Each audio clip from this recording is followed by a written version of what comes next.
You thought she loved you, but she never saw you. You gave her your heart, your years, your very soul, and she gave you emptiness dressed as affection. Every smile, every touch, every promise you clung to was a mirror of your own longing, not her truth. You believed in her words because you needed them to be real, but they were not. They were shadows dancing on the wall of your loneliness. Do you feel it now? The silence after the storm, the echo of her absence, that weight in your chest that whispers, "What was I to her? Did I ever matter?" The brutal truth is this. You built your entire world on her gaze, and when she turned away, your world crumbled, and that's the moment most men never recover from. But this pain, this collapse, is not the end. It's the beginning of the only lesson worth learning. Arthur Schopenhauer once wrote, "Love is a deception that nature plays on men to make them serve its ends." He did not speak as a romantic. He spoke as a man who had seen through the illusion that what we call love is often nothing more than an instinct to give, to sacrifice, to burn, without ever asking why. Schopenhauer warned that men are slaves to a vision of women that exists more in their minds than in reality. We do not see them as they are. We see them as we wish them to be. He said that desire blinds us, turning us into servants of a fantasy. And once that fantasy grips us, we willingly hand over everything, our time, our strength, our mission, in the hope of receiving something that was never truly offered. Unconditional love. Think of this. Did she ever promise to save you? Did she ever ask for the crown you placed at her feet? No. You built an altar in your mind, worshipped her like a goddess, and in doing so, forgot that she is flesh and blood, with her own desires, her own survival instincts. Schopenhauer would tell you that this blindness is not her fault. It is yours. He saw love not as a higher virtue, but as nature's cruel joke, the trick that lures men to their own undoing. You gave her your power, believing it would make her stay. But power once surrendered is rarely returned. Schopenhauer's voice cuts through the centuries like a blade. Man can do what he wills, but he cannot will what he wills. You think you chose her, but you were driven by instinct, by longing, by the story you told yourself about what her love would mean. And now, with nothing left, you begin to see what he meant all along, that the first step to freedom is to strip away the lies you believed about love itself. You thought she loved you for who you are, but the first illusion, the one you must tear apart now, is this. She never saw you. Only the image you projected, the role you played in her story. Women, as Schopenhauer warned, often fall in love not with the man, but with the possibility of him. They love the mask, the ambition, the shine of what you might become. And when that illusion fades, so does their affection. It's not cruelty, it's instinct. You believed she admired your kindness, but kindness without strength is not admired. It is consumed. You believed she valued your loyalty, but loyalty without mystery becomes routine, and routine becomes invisible. She never wanted all of you. She wanted the parts of you that fed her narrative, that served her hunger, that made her feel alive. And the moment you stopped being the fire she could stand near, she drifted as if nothing had ever existed between you. This is the brutal truth. Women do not love you as you are. They love the reflection of themselves they find in your attention. Your devotion? It is not always a gift. Sometimes it is a mirror, a signal that says, I will bend for you, I will erase myself for you, I will live for you. And nothing kills desire faster than a man who hands over his entire soul. Think of the way you begged for her validation. Every unanswered text, every delayed response, every cold silence. It wasn't just her testing you. It was you proving, over and over, that you had no center without her gaze. And once you give a woman the power to define your worth, you are no longer a man to her. You are a resource, a tool, a body that fills the space until something stronger, more alive, crosses her path. This is not hate. This is not bitterness. This is reality. You believed that if you gave enough, your love, your time, your devotion, she would stay. But she didn't stay because your giving was not strength. It was surrender. And women do not worship men who kneel. The first illusion to shatter is the fantasy of her purity, of her angelic love. She is human, with needs, instincts, and calculations. The more you worship her, the less she sees you as a man. The more you chase, the less she needs to run. What you call heartbreak is not just her betrayal. It is the death of the illusion you built around her. And as long as you cling to that illusion, you will keep falling again and again for the same trap. For, picture him. A man like countless others, quiet, diligent, believing that love is earned through sacrifice. He met her when his life still felt incomplete. She smiled, and suddenly the world seemed brighter. That smile became his compass. Every decision, every step, was made with one thought in mind. Will this make her happy? At first, it worked. She laughed at his jokes. She praised his efforts. And he, blinded by this attention, gave more. He worked longer hours to afford the life she dreamed of. He bought the house. She decorated it. He paid the bills, fixed the broken things, and gave her the keys to his heart. And in return, she gave him moments, fleeting, conditional, sweet enough to keep him addicted. But something shifted. Slowly, quietly, like a shadow creeping in at dusk. Her eyes stopped lingering on him. Her voice grew colder. She spent hours on her phone, scrolling through worlds where his name didn't exist. He tried harder, thinking love was a fire that only needed more fuel. Flowers, dinners, long talks that always ended with him apologizing for things he didn't do. Then came the day, a day so ordinary it felt surreal, when he returned home to find her gone. No fight, no warning, just a note on the kitchen table. I need space. It's not you, it's me. But deep down he knew the truth. It wasn't space she needed. It was a man who didn't orbit her every breath, a man who could stand apart from her storm and remain unshaken. He had become predictable, a shell of the man she once admired. Not because he lacked love, but because he drowned himself in it. He sat on the floor of that empty house, surrounded by the echoes of his sacrifices, the furniture she chose, the photos she arranged, the life he built, for her, not for himself. And for the first time, he felt the weight of his own blindness. She didn't destroy him. He destroyed himself, piece by piece, every time he handed her power she never asked for, but gladly accepted. This is the story of millions of men. Men who confuse love with self-erasure. Men who believe that if they just give enough, they will finally be seen. But when you give away your identity, all that's left is a hollow figure, a man she can walk past without even noticing. She is not the storm. She is the wind that makes you open the door for the storm to enter. She does not push. She pulls, quietly, subtly, until you are leaning so far forward that you forget where your own spine is. Women do not destroy men directly. They test, they observe, and they simply step back when the man begins to collapse under his own illusions. Schopenhauer said, "The person who writes for fools is always sure of a large audience." The same can be said of love. Most men live in a romance written for fools, believing women are angels of salvation, when in truth they are mirrors of nature's law. The weak get consumed, the strong remain desired.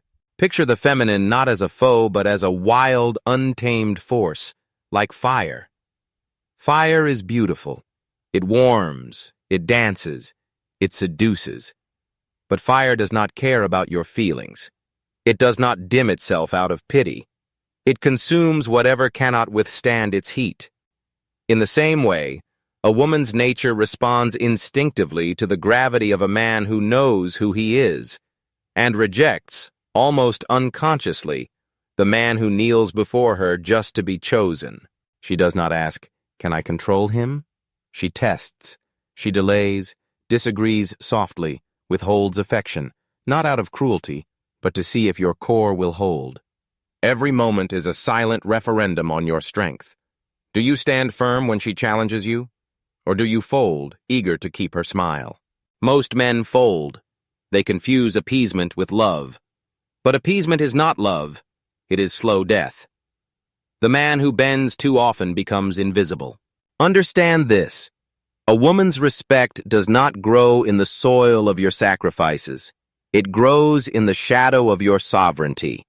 She wants to feel that you can walk away, that your life does not hinge on her approval. The moment she senses you fear losing her more than losing yourself, the dynamic dies. She is not evil. She is instinct. She is like the tide, rising and falling to test the shore. The question is, will you be the rock that remains, or the sand that washes away? You weren't betrayed, you volunteered. You weren't manipulated. You handed her the keys and begged her to drive. Every time you said yes when your soul screamed no, you were not loving her. You were abandoning yourself. Schopenhauer warned that men often create their own prisons. They project their fantasies onto women, thinking she will be the cure for their emptiness. But here is the brutal truth. You were never in love with her. You were in love with the version of yourself you imagined in her presence. She was a mirror reflecting back your worth, and when that mirror shattered, you saw nothing but the hollow space you never dared to fill. Understand this. She did not seduce you. You seduced yourself with the idea of her. You chased her because you believed she would validate your existence, confirm your value, and save you from your own doubts. You were not looking for love. You were looking for permission to be enough. The hard truth? That permission will never come from her. No woman, no matter how much she says she loves you, can fill the void left by your failure to build yourself first. You think you lost her, but the greater tragedy is that you never found yourself. Every test she gave you, the silence, the withdrawal, the subtle disrespect, was not just her nature. It was your test. Would you stand firm, or would you crumble and overcompensate? And you crumbled, not because she is cruel, but because you were unprepared. Men today confuse emotional service with masculinity. They believe that endless giving, endless understanding, endless tolerance will earn them loyalty. But what they don't see is that when you erase your boundaries for a woman, she does not see love. She sees weakness. Stop blaming her. Stop blaming women. Look in the mirror. She didn't break you. She revealed where you were already broken. And that is the one truth men don't want to face. The pain is not her fault. It's yours. You handed her the power because you were afraid to stand alone. Power is not in what you say. Power is in what you can refuse to say. A woman cannot control a man who is not afraid to walk away. The moment you stop negotiating for her approval, everything changes. You become the man who can watch her tears fall without panicking. The man who can listen to her anger without bending. The man who can face her silence and remain still. Why?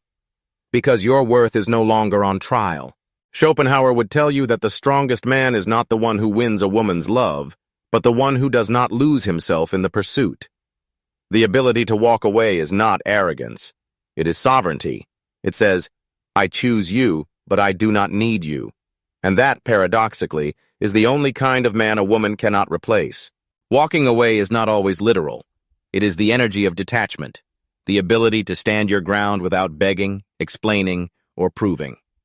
When you no longer fear losing her, you become rare.